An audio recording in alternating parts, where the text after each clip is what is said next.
Life. Nothing. Just to be as fit as I can. Yeah, I think kind of the same thing. Anything that the day kind of throws at me without having to look like a fool. Yeah, and like, so there's this idea that I read about a while ago called rectangularization of quality of life. So it's this idea that you can keep your quality of life as long as you can, and then at the end of your life, that's when you just fall straight off, as opposed to that slow kind of drowning in like an old folks home or something like that. So yeah, just to keep my functionality as long as I can. Adam probably is training for something a little bit more specific. Yeah, training for CrossFit, trying to get as good as I can at the sport of actual fitness. So using functional movements, performing that high intensity like these guys pretty much do. And yeah, at the end of the day, being fit outside the gym, but being fit inside the gym is pretty cool too. What do you got coming up? Open's coming up, right? Open's coming up in probably too soon for my liking, but yeah, a few weeks away. Back's feeling good, body's feeling good. Body's feeling great. All right, what do you got? Question is pants or shorts? Ooh, shorts. Short shorts. Yeah, like if you're going shorts, they gotta be short for sure. Sometimes I like pants though. Yeah. Depends on the day. It's either pants or it's one or the other though. Just like Lifting in pants, Metcons pants and shorts. Yeah, That's it? yeah, Absolutely. Gotta stay warm. Okay. Are there signs to look for if you're getting too close to overtraining? Overtraining's a myth. Made up by. Oh, don't worry. Doesn't exist. In my opinion, is that you're just under recovering. There's that discussion, recover better, et cetera, or there's the whole idea that your capacity is maybe more than my capacity, meaning you can train way more than I can train. So you're either just you're under recovering or you're not conditioned enough. Is my opinion. Yeah, I find that if you're having fun with it, you're probably not going to be overtraining. If you're coming into the gym kind of dreading what you're doing, then you probably find yourself maybe hitting some of those points of quote unquote overtraining. But yeah, I don't believe overtraining is a thing. Yeah, just have fun with what you're doing. And stay fit. I think unless you're like a pro athlete, you're not like kind of looking at that edge of where you're gonna go over things. Right. And if you do feel like, you know, your training's affecting your life, you should probably look at the other factors that are in your day-to-day life, as opposed to what you're doing in the gym. Yeah, that's actually not pushing yourself great. that hard. Yeah, so you're saying like that 1 hour a day that you're in the gym, maybe 3 or 4 times a week, is probably not causing you to be fatigued and sleep improperly and stuff like that. Eat bad. There might be other things that lead to it. Yeah, that's a good answer. Does Dan magically get fitter if his shirt is off? Well, he's not here. He can't answer that. Why would you pick on him? I want to learn how to do handstands. Where do I start? Where do you start? I start by looking kind of at prerequisites that make up any kind of movement. So in a handstand, you're probably looking at most people aren't adapted as far as like their wrist strength, wrist mobility, and also everyone kind of coming in here, especially from desk job, is also limited by their shoulder range of motion.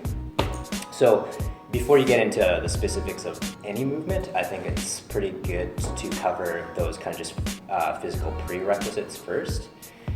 That being said, and then once it gets into handstands, there's lots of practice and stuff that goes involved, and I always tell people like handstands are fun, but it only depends if you're willing to put in the time it takes, because if not, it's not really like worth it. Mm-hmm. So I think kind of starting there. And what are some resources maybe that people can look into? Resources, there's a ton of resources out there now. Just YouTube? Yeah, YouTube. Especially like I said, those kind of like main things, wrist prep, shoulder mobility, and then kind of going back to the thing that we kind of harp on all the time, that little kind of shape, that hollow body shape. Yeah. You'll kind of see that everywhere.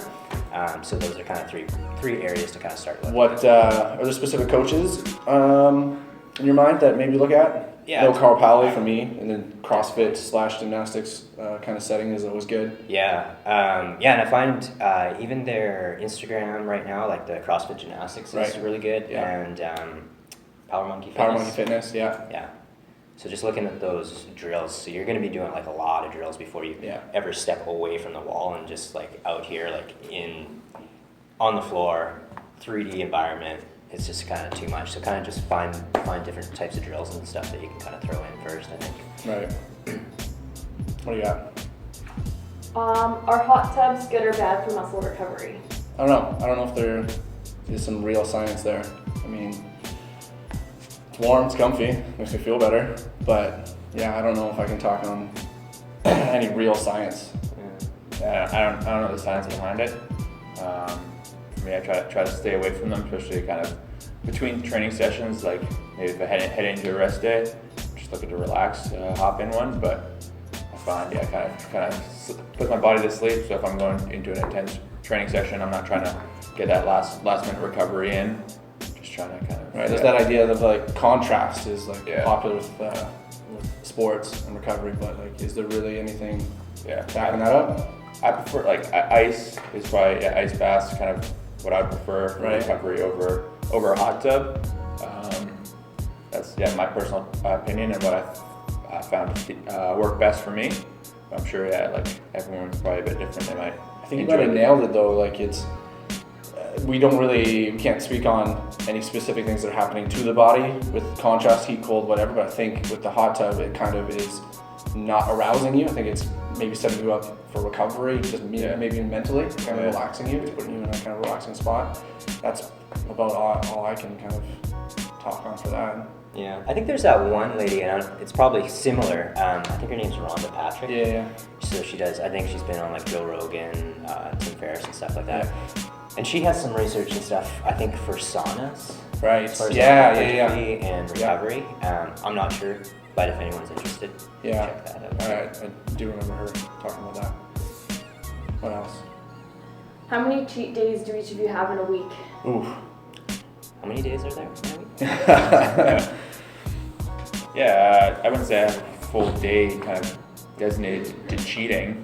Trying to maybe if you're eating 5 meals a day, like there's that 80-20 rule, try to hit 80% of your food goals on kind of some healthy, wholesome foods, and then maybe that 20% you kind of can ease away from that, hit whatever kind of your body is craving.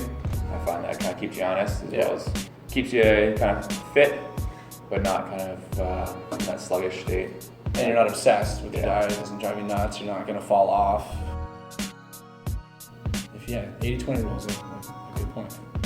I kind of try to save it too when I'm like out with friends and stuff. Because I always find like it's like kind of that social kind of thing about it. It's kind of weird. So if I am gonna just like eat and not like worry about it, I have to do it then, just so I don't have to. Like, don't go to someone's birthday party and tell grandma I can't eat that pie that you baked because I'm paleo today. Like, yeah, absolutely. Last one? How did you get into natural movement? Ooh, that's a good one. I'll take that one. Hey, I don't like natural movement is pretty good, like catchphrase and stuff like that. I don't know what you can differentiate between natural and unnatural movement. If your body's moving, it's pretty natural.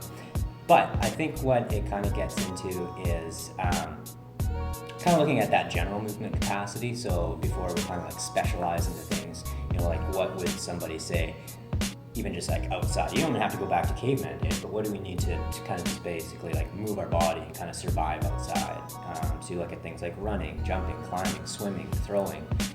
Once you have those basics kind of like covered, and then you can kind of throw it into more specific environments and stuff like that.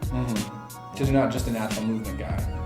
You also see when you're snatching, knee jerking, all that stuff too. So Totally, yeah. I mean, I think it's almost kind of covers the basis of what Callus is about, kind of like training for your life. Absolutely. And you just look at that. So All that adventure stuff Mark's doing, super totally. important to be able to do all that stuff. Yeah, absolutely. That's it. Cool. Thanks, guys.